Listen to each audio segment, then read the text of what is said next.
Salmo de número 8, um salmo para tratar a cobiça por coisas grandiosas. Salmo de Davi, Davi diz assim: Senhor, Senhor nosso, como é majestoso o teu nome em toda a terra, tu cuja glória é cantada nos céus. Dos lábios das crianças e dos recém-nascidos firmaste o teu nome como fortaleza, por causa dos teus adversários, para silenciar o inimigo que busca a vingança. Quando contemplo os teus céus, obra dos teus dedos, a lua e as estrelas que ali firmaste, pergunto: que é o homem para que com ele te importes? E o filho do homem para que com ele te preocupes? Tu o fizeste um pouco menor do que os seres celestiais e o coroaste de glória e de honra. Tu o fizeste dominar sobre as obras das tuas mãos, sob os seus pés tudo puseste. Todos os rebanhos e manadas, e até os animais selvagens, as aves do céu, os peixes do mar e tudo que percorre as veredas dos mares. Senhor, Senhor nosso, como é majestoso o teu nome em toda a terra. Depois de um longo período do Salmo 3 até o Salmo 7 de lamentos, agora a gente chega em um salmo de louvor. E eu quero profetizar isso na sua vida. A dor passa, o lamento passa.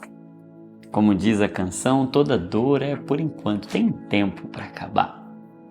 Vai passar e o tempo de cantar chega, o tempo de louvar chega. E se na dor Davi está sozinho, no louvor ele está em comunhão. Quantas e quantas vezes ele disse: Senhor meu Rei, meu Deus. Agora ele começa o salmo dizendo: Senhor nosso. Porque o louvor tem essa capacidade de nos conectar, de nos colocar em família, de nos aproximar, como os anjos no céu estão clamando uns para os outros, dizendo: Santo, Santo, Santo. O louvor, a adoração nos coloca nesse lugar de conexão, e as conexões nos curam, elas nos fazem ver parte de Deus ou partes de Deus que os nossos olhos não conseguem enxergar. Mas há uma pergunta nestes salmos. Esse salmo é um salmo de constrangimento. Davi está constrangido diante da grandeza de Deus. Mas ao mesmo tempo que ele está constrangido diante da glória, da majestade, da grandeza de Deus, ele nos mostra que um Deus tão grande não precisa de coisas grandes para ser engrandecido. Um Deus tão grande não precisa de coisas grandes para ser engrandecido. Deus quer as coisas pequenas. Um Deus grandioso não precisa de coisas grandes para ser louvado. Deus não precisa de nada grande para fazer grandes coisas. Deus não precisa de ninguém grande. E esse espanto de Davi vai ser cura para a gente hoje. Porque Davi vai mostrar que Deus é engrandecido pelos pequenos. Deus é louvado pelos pequenos. E é isso que ele começa a dizer a partir do verso 2: dos lábios das crianças e dos recém-nascidos firmaste o teu nome como fortaleza. Ele está dizendo que um bebezinho, como Israel que eu tenho aqui em casa, tem 3 crianças e um bebê. Esse bebezinho que depende de nós para tudo, não sabe falar, não sabe ir ao banheiro sozinho, não sabe comer sozinho, mas dos lábios dele sai um perfeito louvor.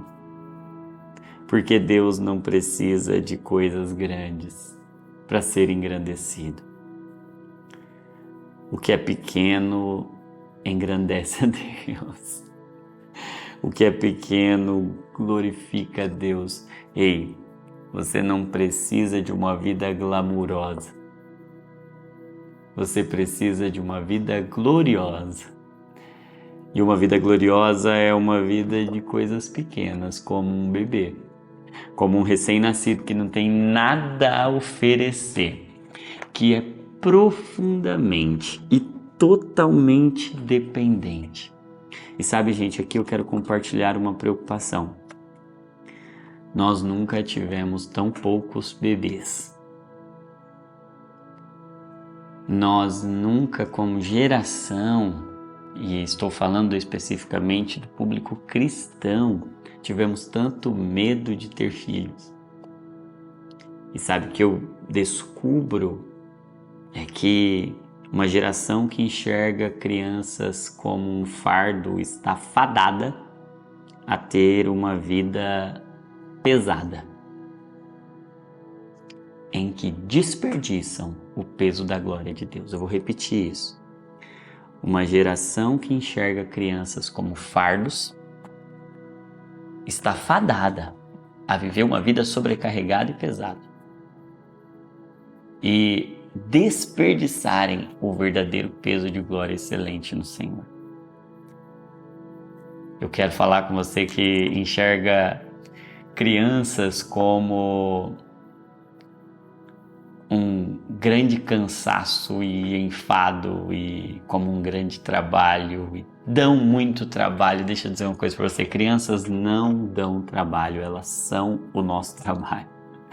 Nosso trabalho verdadeiro é mostrar a glória de Deus para a próxima geração, fazer os feitos do Senhor conhecidos e sabe, gente, o grande trabalho da vida é gerar vida, é gerar mais vida.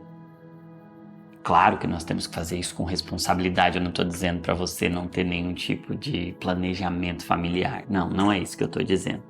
Eu estou dizendo que Deus é glorificado por meio das crianças e crianças não dão gasto, elas são riqueza. Crianças não dão trabalho, elas são o trabalho. Crianças não são fraquezas, são flechas na mão do valente. E bem-aventurado o homem que enche deles a sua aljava. Eu não estou dizendo que você tenha que ter muitos, eu estou dizendo que você tem que ter todos que cabem na sua aljava. Certa vez eu ouvi o pastor Paulo Borges Jr. dizendo, né? Quantos filhos alguém deve ter? Todos. Todos que o Senhor quer dar. Então a gente tem que fazer essa pergunta. Porque nós estamos deixando o medo governar a nossa família, achando que nós precisamos dar coisas grandes para os nossos filhos, quando na realidade Deus é glorificado por meio das pequenas coisas. Esse salmo está curando a nossa necessidade de coisas grandiosas, porque Deus já é grandioso.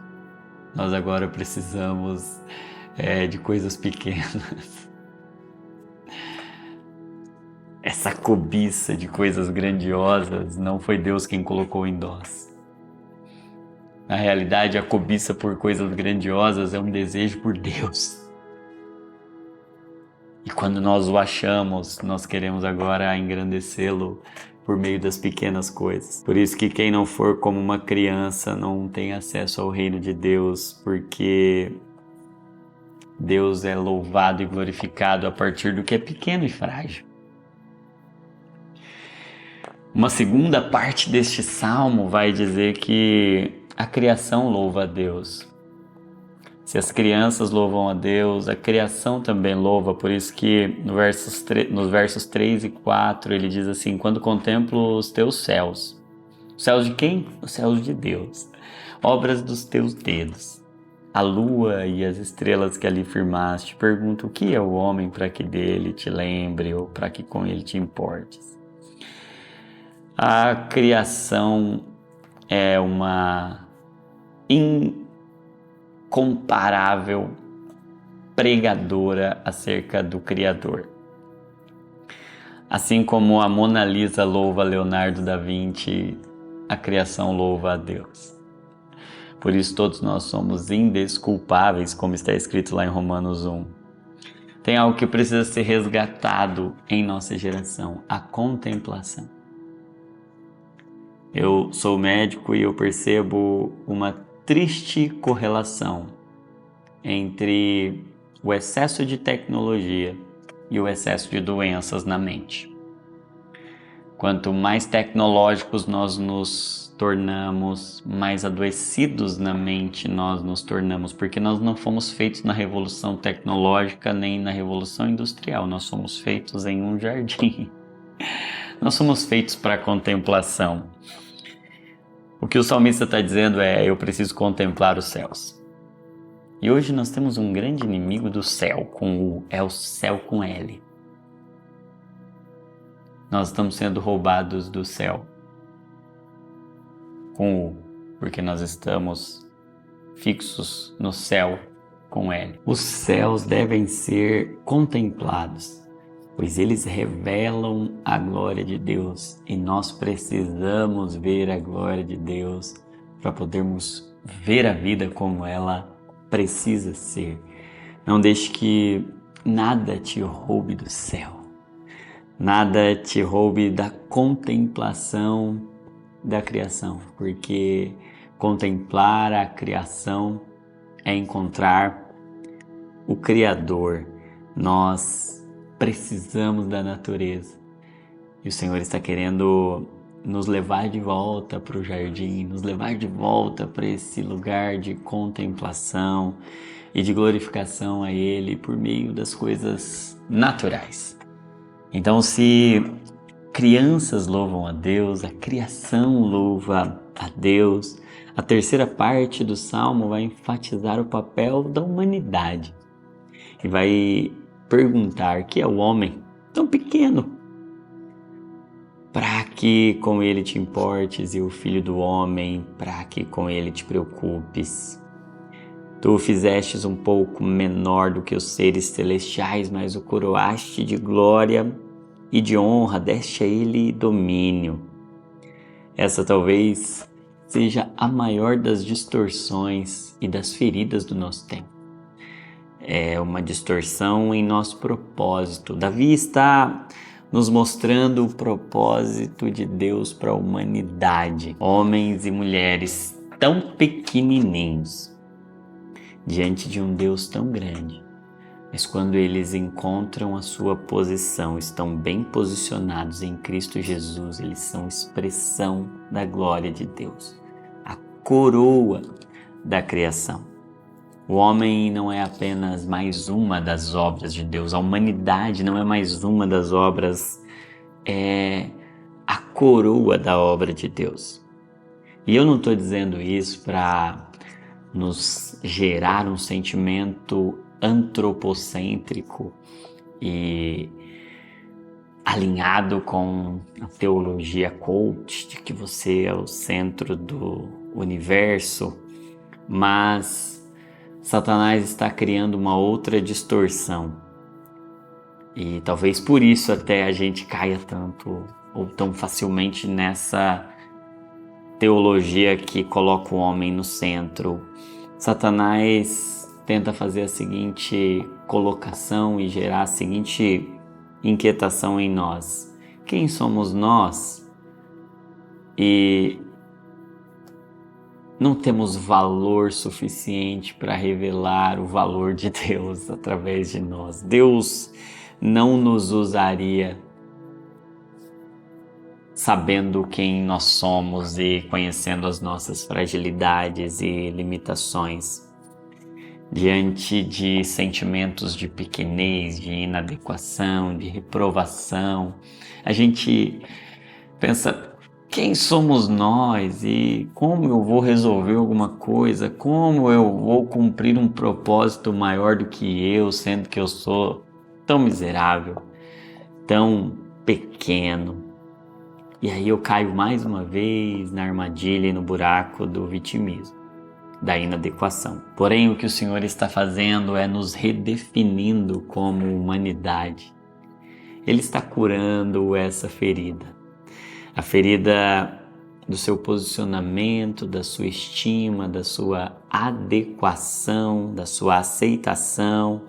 Eu não estou querendo elevar a sua autoestima.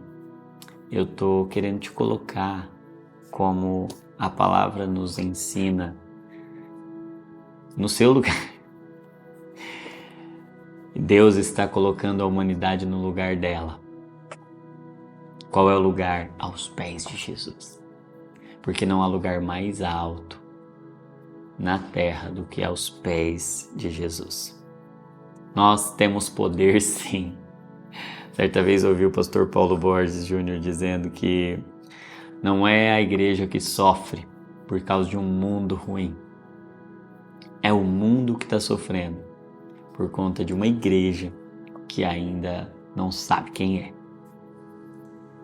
A igreja é essa humanidade redimida que, quando assume sua posição, sua responsabilidade, sabe o seu valor, pode governar a criação.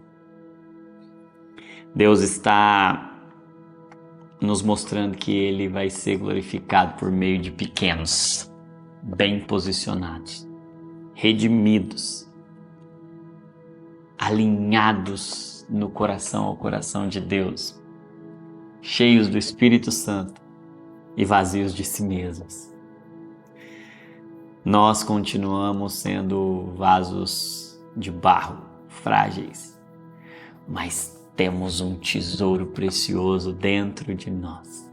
O Senhor está resgatando o seu valor, dizendo a você: eu sei que você é pequeno, eu sei que você é frágil, eu sei que você não pode muita coisa. Na realidade, sem mim você não pode nada. Mas eu escolhi manifestar a minha glória através de você. Essa mensagem está reposicionando as coisas. Nós não somos grandes, somos pequenos. Mas Deus não precisa de coisas grandes para fazer grandes coisas. Quero encorajar você a olhar para as coisas pequenas da sua vida. Crianças, um passarinho, uma árvore, a natureza, a criação, o céu, você. Tudo tão pequeno, tudo tão frágil, mas sendo reposicionados aos pés de Jesus, assumindo o papel de governo. Hoje Deus está curando a ferida da inadequação, da inferioridade, os problemas de autoestima. Está dizendo: eu sei que você é pequeno, mas eu vou engrandecer o meu nome através de coisas pequenas. Ele está fechando a ferida da cobiça, a necessidade de coisas grandes, e está abrindo seu coração para o contentamento. Hoje o Senhor está curando você. Quero orar por você e com você. Papai, nós entendemos que o Senhor não precisa de coisas grandes para fazer grandes coisas. Hoje o nosso coração está sendo posicionado aos teus pés. Nós estamos resgatando o valor do pequeno, do pequenino, das crianças, da criação, dos seres humanos. A igreja é essa humanidade redimida, coroa da criação, que vai expressar a tua glória ao mundo. Tira de nós e fecha agora a ferida do vitimismo, do sentimento de inferioridade, de reprovação, e nos enche de Cristo, Pai. Nos esvazia de nós, mas nos enche de Ti. Em nome de Jesus. Amém e amém. Você vai comentar assim aqui embaixo, você vai escrever: eu não preciso ser grande, porque Deus é grande. Eu posso ser pequeno, porque Deus é grande.